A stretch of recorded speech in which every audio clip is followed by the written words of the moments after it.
Hallo, ek is Janine van die kerk van Radio Kansel en dit is die pad wat ons hardloop vandag.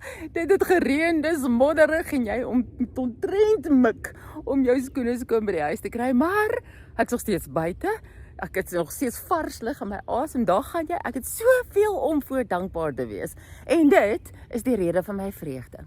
So, Filippense 4:4 sê, verbly jou in die Here. Ek sê weer, verbly jou in die Here. Dis amper soos 'n opdrag, is dit nie? En as jy aangaan van daar af, dan sê hy, laat jou vriendelikheid aan almal bekend word, die Here is naby. Nou sê jy, wat? Jy kan ons nou nie vir iemand 'n opdrag gee om jou te verbly nie. Jou ander opdrag is, moenie bang wees nie. En jy sê, jy kan ons nou nie verwag dat ons almal giggel die hele tyd nie. Maar die waarheid is, ons praat nie hier oor happiness, oor geluk nie, ons praat oor vreugde. Dis joy, dit hang nie af van jou omstandighede nie. Joy sê, die Here seën my in dit alles. Ten spyte van alles is ek 'n bevoorregte mens, want ek behoort aan hom.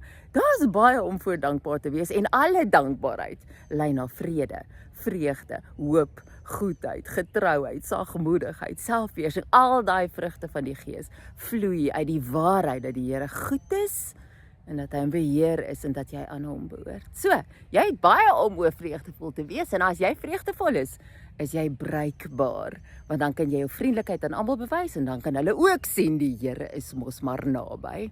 So, dis die pad wat ons was, dis waartoe ons gaan. Ons weet gaan hardloop.